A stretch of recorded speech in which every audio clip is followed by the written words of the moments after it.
Format particulier, je suis ravi de venir ici à la rencontre de deux personnes importantes. Je ne sais pas si vous allez les reconnaître, en tout cas vous avez dû le voir sur les stories que j'ai publiées. On est donc en Italie, au Piatti Tennis Center. J'ai le plaisir d'être reçu par deux personnes qui sont des forces vives ici, même si vous n'êtes pas que deux à faire ça, mais en tout cas deux Français. Donc c'était un grand plaisir pour moi de venir ici avec ton invitation, Stéphane. Vous allez vous présenter, je vous fais le sommaire pour tout le monde, vous allez vous présenter. On va revenir un peu sur l'histoire du centre ici et de vos rôles à tous les deux au sein de l'académie. Donc pour commencer, Stéphane, est-ce que tu peux te présenter à tout le monde? Bonjour, je m'appelle Stéphane Goegen. J'ai commencé en étant préparateur physique.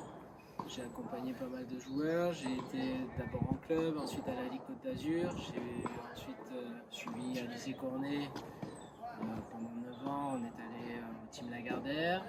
Et puis après, à partir de là, j'ai commencé après le Team Lagardère. Moi, je suis passé un peu en indépendant.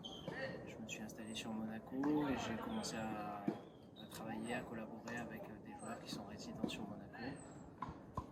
Et c'est là où j'ai rencontré Ricardo, Piatti, et puis après, un peu de là est né, a germé un peu l'idée de créer un centre d'entraînement, une base à nous, quelque chose où on avait un peu notre identité, notre propre approche, où on pouvait faire un peu, pas ce qu'on voulait, mais en tout cas appliquer un peu quelques notions d'entraînement comme on aime bien. Et ça, on va y revenir dans la partie suivante. Enzo, du coup, est-ce que tu peux te présenter à tout le monde? Enchanté. Moi, c'est Enzo. J'ai un parcours un peu moins fourni que Stéphane. Pour l'instant. Mais ouais, moi, en fait, je suis étudiant. J'ai commencé par faire une licence d'éco-gestion sur Poitiers. Et lors de ma 3e année, donc au printemps de cette année, j'ai eu la chance de venir au centre pour un stage de 3 mois. Et j'ai développé un peu toute la partie de la communication et ça m'a plu tout de suite et c'est pour ça que j'ai décidé de rester et eux étaient aussi partants pour me garder, donc c'est pour ça que je suis là aujourd'hui. Avant de partir sur l'historique de l'académie, pour toi c'était important de recruter ou d'avoir quelqu'un qui soit dédié sur cet aspect de communication? Ouais, on avait déjà eu un stagiaire auparavant à Nice, Bouffafa, qui avait bien marqué un peu son passage ici, qui avait laissé un bon souvenir. Donc du coup, quand j'ai eu le CV de Enzo, quand l'école m'a sollicité de nouveau, c'est vrai que ça a été facile de proposer au centre de nouveau quelqu'un un peu sur le même profil.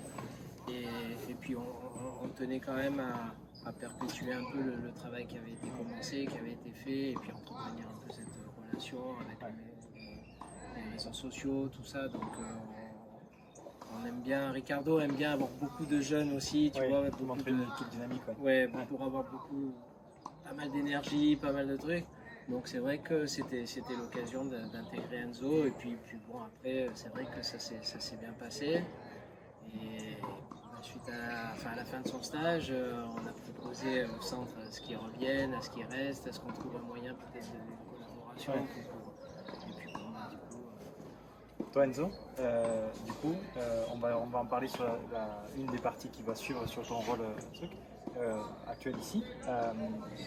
Ça a été quelque chose qui t'a plu de suite parce que je pense que comme nous deux et nous trois, du coup, on est passionnés de tennis. Ouais, c'est ça, je suis passionné de tennis, j'en fais depuis que j'ai 10 ans. Et c'est vrai qu'arriver dans cet univers-là, côtoyer des jeunes qui jouent très bien, qui dans une super ambiance, franchement, c'est tout de suite top, quoi. Enfin, vraiment, j'espérais pas mieux que vivre dans ce cadre-là, quoi. J'imagine. Donc, Steph, est-ce qu'on peut revenir sur l'historique un petit peu de la CAD? À quel moment quelle date elle est arrivée? Qu'est-ce qu'il y avait comme envie, tu en as un peu parlé tout à l'heure avec Ricardo pour créer ce centre-là, et qu'est-ce qui diffère de ce qu'on peut connaître habituellement sur les académies partout en Europe là. Ouais, le centre est né un peu dans notre idée, il est né il y a déjà une bonne dizaine d'années, voire même un peu plus déjà. Moi j'avais cette idée de vraiment, quand je collaborais avec les joueurs, j'avais déjà cette idée derrière de comprendre comment fonctionne un joueur, comment fonctionne un team, comment on peut répondre aux besoins de joueurs de haut niveau qui sont à la recherche de performance, comment on peut les aider à gagner du temps, à dépenser moins d'énergie, Et c'est vrai qu'on avait cette idée de créer un petit endroit qui soit un peu une maison, quoi, un peu assez intime, assez calme, assez dédié à l'entraînement. Et plus qu'on voit des joueurs que le côté star qu'on peut voir sur le circuit. Et donc on est parti sur cette idée de créer ce centre avec une identité vraiment forte, avec une méthode d'entraînement, avec un modèle d'organisation particulier. Et puis avec Ricardo, c'est vrai qu'on s'est de suite entendu là-dessus. Lui, il avait déjà des coachs qui travaillaient avec lui, il avait déjà un Piatti Tennis Team auquel je collaborais avant l'ouverture du centre, avant la création du centre. Et c'est vrai qu'on partageait déjà tous cette manière de travailler, de se partager le travail, de se partager les joueurs, notre rôle autour des joueurs, dans la formation, dans l'accompagnement, l'accompagnement des parents. On avait déjà beaucoup de points communs, quoi, et puis après on a cherché un peu, on était d'abord parti sur éventuellement en France, après on a cherché des clubs, on a cherché un peu à reprendre des structures qui étaient un peu, et puis finalement on a décidé vraiment d'aller sur un projet qui nous appartient, la construction d'un centre, la construction d'un centre qui soit vraiment notre maison. Et là, c'était un choix particulier parce que, comme vous avez pu le voir sur les vidéos que j'ai tournées avec le drone, on a 4 terrains.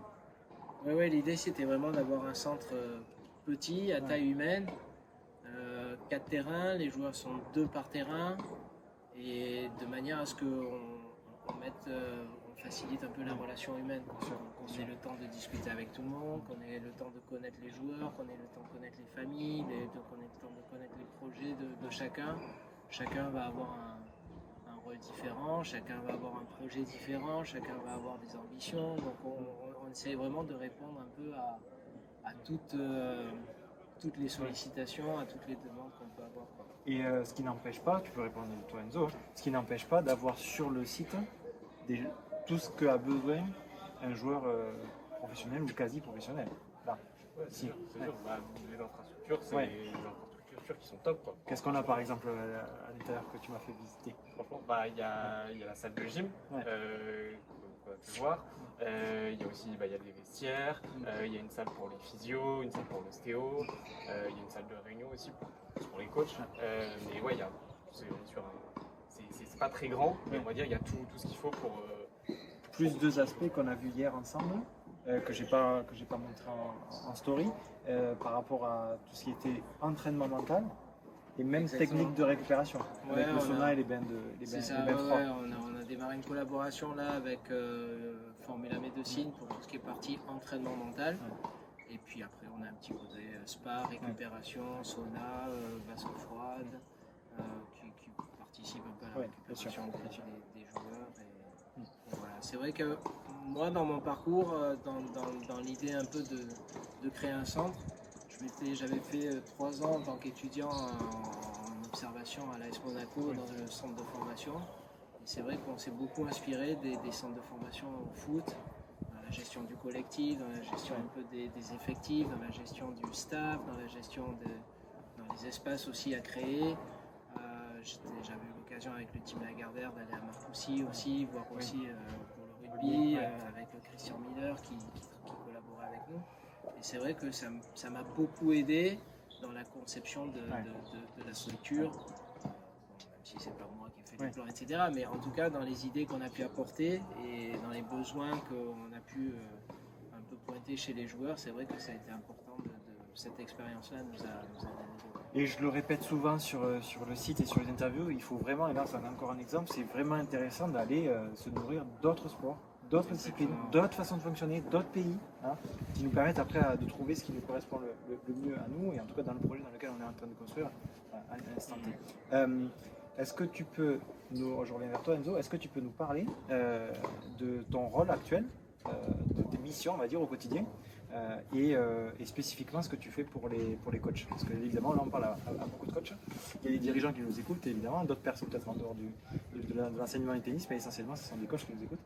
Oui, c'est sûr. En fait moi, mon rôle ici on va dire ça se rapproche plus ou moins du community management. Donc c'est vrai que animer tous les réseaux sociaux, Et c'est vrai qu'on a une volonté, on va dire, enfin, l'identité du centre à la base, c'est vrai que c'est de mettre en valeur le travail des coachs. Et c'est quelque chose qu'on essaye de valoriser ici à travers nos réseaux sociaux. C'est vrai que l'intérêt, c'est pas non plus de mettre, si Djokovic il vient au centre, l'objectif, c'est pas de mettre qu'en avant le fait que Djoko soit venu au centre. Ce qui met en valeur le travail, c'est de montrer les coachs qui sont sur le terrain et qui travaillent jour après jour pour aider les jeunes à arriver au meilleur niveau possible, quoi. Et c'est ce qui est intéressant, et donc l'accent, on va dire, est pas mal mis sur les coachs et montrer leur travail au quotidien, quoi. C'est ça, et si on peut donner des exemples, parce qu'il y a des clubs qui évidemment je pense nous écoutent et ont envie de promouvoir, de valoriser le travail de leur enseignant, parce que c'est l'enseignant pour moi qui fait partie du binôme enseignant-dirigeant évidemment, mais c'est l'enseignant qui est sur le terrain, qui fait vivre son club. Qu'est-ce que tu as comme exemple de postes qui peuvent aider les personnes qui nous écoutent? Tu vois, qu'est-ce que tu prends comme photo, qu'est-ce que tu mets comme texte habituellement pour les coachs? Moi, ce que j'essaie de faire de mon côté, c'est vrai que c'est de ne pas juste prendre par exemple des beaux points, où vous allez juste avoir deux jeunes qui jouent et qui font un beau point, parce que c'est sûr que c'est quelque chose qui va marcher, qui va attirer, mais on met en valeur que les jeunes, alors que prendre des sessions d'entraînement où vous allez avoir du panier par exemple, ou tout ce qui est travaillé avec le coach, qui est super intéressant et qui peut à la fois donner des idées à des coachs ailleurs, ou même intéresser les jeunes joueurs qui disent c'est sympa cet exercice là, et qui comprennent en fait à travers ça l'exercice, et qui se disent ça peut être sympa de mettre en place, et même voir ça c'est toujours cool, et c'est toujours bien de mettre en avant ce travail là, quoi. Voire même après j'imagine des discussions que peut avoir le coach avec le joueur, voilà, ou de coach à coach entre eux, parce que j'imagine, ça tu vas pouvoir nous en parler, avant de parler de ton rôle à toi, il y a vraiment une volonté aussi pour vous dans la team de coordonner, ou en tout cas de travailler ensemble, les coachs ensemble. Oui, l'identité du centre, c'était vraiment de ce travail en équipe, de mettre vraiment le joueur au centre de son projet, et toute une équipe, des ressources à sa disposition, avec au-delà d'une hiérarchie, mais vraiment des rôles distincts, et des gens qui soient complémentaires, qui soient autour de lui et qui soient complémentaires. Donc c'est vrai qu'à travers les posts, les vidéos, la communication qu'on peut avoir, c'est vrai qu'en premier plan, on mettra d'abord l'entraîneur, l'exercice qui est mis en place, le travail qui est mis en place, éventuellement la gym, le terrain, le physio, la partie mentale. On mettra d'abord en avant le service, au service du joueur, quoi. Exactement. Donc, et mon rôle, c'est vrai que ça va être un peu de coordonner un peu toutes ces forces-là, toute cette communication qui va fluidifier un peu le travail autour du joueur, au service du joueur, quel que soit l'âge, quel que soit le niveau. Si on rentre dans le détail justement du coup de ton rôle actuel, combien de personnes sont sous la houlette par exemple, combien il y a de coachs, combien il y a de personnes qui gèrent, combien il y a de résidents, combien il y a de personnes qui viennent? Ici, on a 4 cours, donc plus 2 qu'on utilise sur la terre battue, on va au village de temps en temps. On a maintenant 19 coachs de tennis, on a 7 préparateurs physiques, on a 3 physios, on a 2 coachs pour la partie mentale. Et puis après, il y a toute la partie administrative, un directeur sportif, un directeur manager marketing, business sur cette partie développement-là. Et puis on fait aussi appel à des personnes extérieures pour nous aider à développer un peu le projet aussi. Il y a la gestion au quotidien, et puis il y a la partie développement où là on s'appuie aussi sur des compétences extérieures. Encore une fois, très intéressant d'entendre ça, d'aller se nourrir des choses qu'on a autour de nous, qui se voient nécessairement dans l'équipe. Et justement, quand on décède qu'on a un besoin dans un domaine, ne pas hésiter à aller chercher des compétences ailleurs. Exactement. Je pense, là, ça peut être un exemple très concret. Ça peut être un prof qui, dans son club, a des problématiques sur tel ou tel joueur. Finalement, ne pas hésiter à aller voir le coach du club d'à côté qui a peut-être les solutions. Et ça tire tout le monde vers le haut. Et je le répète, et je n'arrête pas de le dire aussi aux stagiaires que j'ai à Toulouse, il faut se nourrir les uns les autres pour justement élever notre niveau moyen, entre guillemets, d'enseignement, et tirer justement le niveau de nos enfants vers le haut. C'est ça. C'est vraiment nous de mettre en valeur vraiment la force d'une équipe par rapport au travail individuel qu'un coach peut avoir, aussi bon qu'il puisse être. Nous, on est persuadés qu'un coach, même s'il est bon, il sera meilleur entouré d'une équipe, et que ce soit de coachs qui peuvent être sur le terrain avec lui ou de personnes qui ont des compétences différentes évidemment, mais c'est sûr que nous on essaie vraiment c'est pas toujours facile, mais de travailler comme ça en équipe jusqu'à aujourd'hui, c'est ce qui a fait un peu avancer le centre, un peu apporter beaucoup de crédit à ce centre-là, à cet endroit-là, et qui fait que maintenant on a la confiance de pas mal de joueurs, de boîtes de management, de fédérations. On a beaucoup de collaborations maintenant qui se créent sur des projets vraiment, on va dire, importants. Ouais. Et puis en arrivant malgré tout à mixer avec des gens qui viennent aussi jouer, des stages, des enfants de club. C'était aussi la richesse du centre et de la formation des coachs, que d'avoir tout un panel de joueurs d'âge et de niveaux différents. Ce que j'ai aimé aussi dans ce que tu m'as présenté, c'est que le coach qui vient, et on en parlera à la fin de l'interview, le coach qui vient, qui arrive chez vous, il est entre guillemets suivi, tutoré par les personnes qui sont, ou les coachs qui sont déjà là. Quand on a créé le centre, on avait deux projets, c'est vrai, de former des joueurs, mais de former des coachs aussi. Ouais. L'idée, c'était vraiment de prendre des jeunes coachs, toujours d'aller sur l'énergie, sur la dynamique, et de former, de les encadrer pour former des coachs. De la même manière qu'on veut qu'un joueur soit indépendant, le but, c'est d'amener un coach à être indépendant aussi. Mais indépendant, ça ne veut pas dire isolé, ça veut dire indépendant dans ses choix, libre de faire des choix, mais libre de savoir avec qui collaborer, libre de savoir à qui demander, libre de savoir... C'est pour nous, cette qualité-là, cette richesse-là du travail, c'est vraiment d'amener à la réflexion. Quoi. Ouais. Et vous le faites particulièrement bien grâce à l'organisation que tu proposes chaque jour.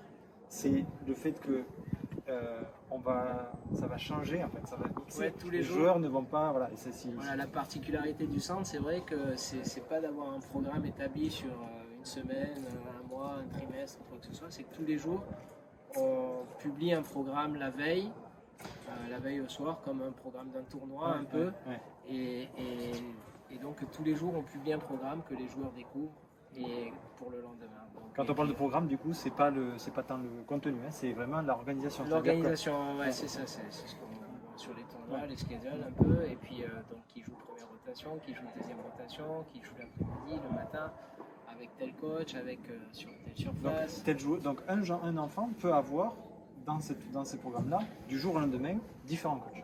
Ouais, même dans la même journée, il peut avoir un coach le matin, un coach différent l'après-midi, en sachant que le joueur, lui, va continuer son entraînement. Oui. Nous, on a un système de communication en interne qui fait qu'en fait, tout le monde sait ce qu'est en train de travailler chaque joueur. Si moi, je vais sur le terrain avec un joueur qui est là ce matin, je saurai ce qu'il a fait ce matin pour aller sur la continuité de son entraînement. Et par contre, chaque élève a un coach, coach référent. Lui, par contre, si après moi je détecte quelque chose ou j'ai des questions à poser, je vais m'adresser au coach référent pour pas mettre trop en confusion le joueur et pour lui dire tiens, si je repère quelque chose, et puis il va me dire oui, mais en ce moment on travaille sur ça. Donc l'idée, c'est vraiment de favoriser un canal de communication qui mette le joueur en réussite et le coach en réflexion. Et comme on disait tout à l'heure, là, c'est, je pense, quelque chose qui diffère de ce qu'on peut voir ailleurs. Et c'est très intéressant et très enrichissant pour finalement l'élève comme le coach, parce que l'élève voit beaucoup de coachs, beaucoup de visions différentes de son jeu, et le coach lui voit beaucoup de jeux, voit beaucoup d'enfants, beaucoup de choses différentes qui eux-mêmes évoluent. Et en fait, pareil, ça apporte au coach la possibilité de connaître de plus en plus de choses pour être capable, comme tu disais tout à l'heure, de savoir vers quel type de joueur il pourrait s'orienter et aller. Comme tu l'as dit clairement, si le coach il voit qu'il a cette appétence avec tel joueur, tel type de joueur, il pourrait quitter l'académie. C'est pas grave en soi. C'est quitter l'académie et se dire je me lance avec tel type de joueur parce que j'ai trouvé grâce à l'académie le type de joueur qui me plaisait. Nous on donne souvent l'exemple d'une famille où dans une famille les enfants grandissent puis partent quoi, et bon, c'est un peu l'image qu'on va donner au centre, c'est-à-dire que les coachs jeunes qui arrivent ou les intervenants qui peuvent être dans différents secteurs qui arrivent, l'idée c'est vraiment de les former, de les rendre indépendants et qui partent, et puis finalement difficulté, c'est d'avoir formé autant des joueurs que des coachs, quoi. Et des coachs qui sont vraiment, qui restent en collaboration avec le centre, qui restent attachés au centre d'une certaine manière. Mais oui, le but c'est vraiment encore une fois, de les rendre autonomes, indépendants, compétents, pour qu'eux ils puissent après avoir un libre choix. L'idée, on en parlait hier, c'est d'ouvrir le plus de portes possible à tous les intervenants qui gravitent à l'intérieur du centre, autour du centre aussi, quoi. Ce qu'on veut, c'est qu'un coach, quand il part d'ici, il ait le choix d'aller sur une académie, sur un groupe d'entraînement, sur un joueur professionnel, que ce soit un garçon, une fille, sur le circuit ATP, sur la WTA, qu'on lui ouvre vraiment des perspectives, quoi. Souvent, quand on est jeune, qu'on sort un peu en fin d'études, on arrive, on a un premier pied dans le monde du travail, mais on ne sait pas exactement, on ne se rend pas bien compte que dans le tennis, il y a quand même tout un panel de choses possibles. Oui, exactement. Et que ce soit dans l'entraînement ou que ce soit dans la communication, dans la gestion, ça peut être la création d'événements, sans que ce soit des événements grandioses, mais animer un club, c'est aussi... déjà, c'est un beau travail, déjà. Voilà. Et donc, voilà, on a voulu vraiment quelque chose qui soit à l'échelle d'un club, justement, et qu'on crée vraiment une dynamique, qu'on crée... Et ça permet à chacun de voir plein de choses, quoi, et d'ouvrir plein de perspectives. Et je sais pas vous, à l'écoute de cette interview-là, mais moi, en tant qu'ex-enseignant et formateur actuel, j'ai envie de revenir sur le terrain ici. Ou en tout cas, de prendre part, comme tu disais, à la famille Piatti, parce que c'est vraiment, je trouve, un climat de travail, on en parle aussi avec Enzo, qui n'est pas sur le terrain, mais qui a ce climat favorable autour de lui pour travailler. Donc chaque année, il y a la possibilité pour des coachs là, qui nous entendent de venir ou pas. Chaque année, le centre est ouvert même à des coachs qui veulent venir faire un stage de 2 jours, un week-end, une semaine. Les coachs des jeunes qu'on a en consulting sont les bienvenus ici. Donc on a beaucoup de coachs qui collaborent sans travailler pour le centre, mais qui viennent s'enrichir de notre expérience. Et on a des coachs qui viennent ici. Là, on a un coach qui finit cette semaine, là, qui était là 2 semaines en formation, donc on l'a mis sur le terrain. Et donc, on est toujours intéressé par le recrutement de coachs, mais aussi à la formation de différents coachs qui viennent de différents pays. Il y en a un qui arrive, lui, en l'occurrence, il arrive d'Inde. On a des Espagnols, on a quelques Français qui viennent, on a pas mal de coachs assez internationaux, beaucoup d'Italiens évidemment qui viennent se former ici. Et puis après certains qu'on garde au sein de notre équipe quand il se crée vraiment une relation. Et donc ça sera, je partagerai les liens, en tout cas les contacts pour que les personnes puissent venir postuler. Avec plaisir. Et que vous puissiez profiter d'un cadre, je pense, de vie et de développement extraordinaire. Bon, merci beaucoup à tous les deux. Merci à toi. Ça fait plaisir. Merci et à toi. À très vite pour de nouvelles choses. À bientôt. Merci.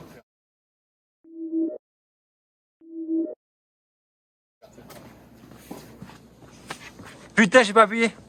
Ouais.